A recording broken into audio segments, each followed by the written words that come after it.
What's really slick about the SD7 Quantum Engine is we were able to bump it up from 253 processing channels to 640 channels. It's not that we need that many inputs, it's that it gives us the ability to have a lot of other really cool features. So let's take a quick look at the back of the desk. Because of the channel count, we now have the ability to have 2 fiber optic loops. Each loop can have up to 14 racks, plus a virtual rack of 56 channels, and then I have my second optical loop here. Because we've increased the channel count so high, instead of this being a MADI main in and out and auxiliary in and out, what it is it's 8 MADI streams of up to 64 in by 64 out. We have 2 of the DiGiCo multi-channel interface slots, so you can put a Dante card, Avion card, whatever card you would need. As protocols come out, we can just make additional cards. We have the DVI video port, as well as we have a built-in UB MADI port, so you can plug a USB cable right to your laptop. So if you're doing like QLab on a corporate event or something, it's an easy access point to get up to 48 channels in and out of there. Let's say I've got a channel strip here. I've got a vocalist, and I have all my various aux sends hitting different mixes. The problem is that if I do any EQing or any dynamics, every single musician hears that same EQ or dynamics. Well, the solution here is, with our new Quantum 7 engine, we have a thing called nodal processing. What nodal processing does, it allows me to pick any particular aux send, can have its own EQ or dynamics, or I could even make it pre-processing so there's no EQ, so it could be just a right after the analog mic pre. So let's go ahead, we have this channel selected.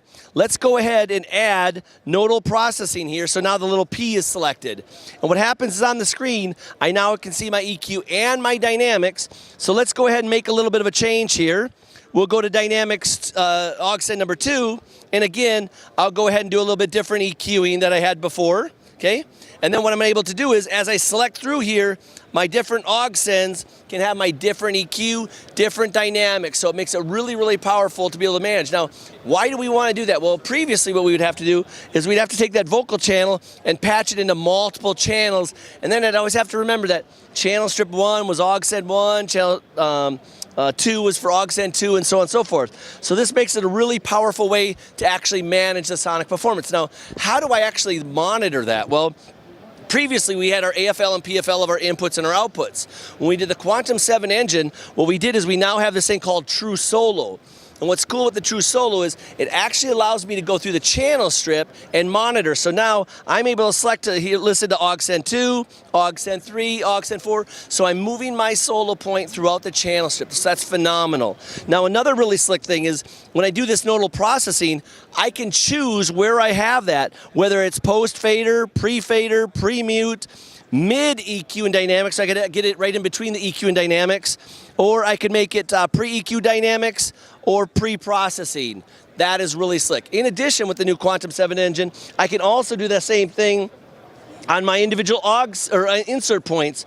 Those insert points can be moved anywhere within the channel strip. So these are some of the simple features that we've added that are very complex, but makes it very easy for an engineer to be able to have the control of things that they want to do with the new Quantum 7 engine that is shipping this July.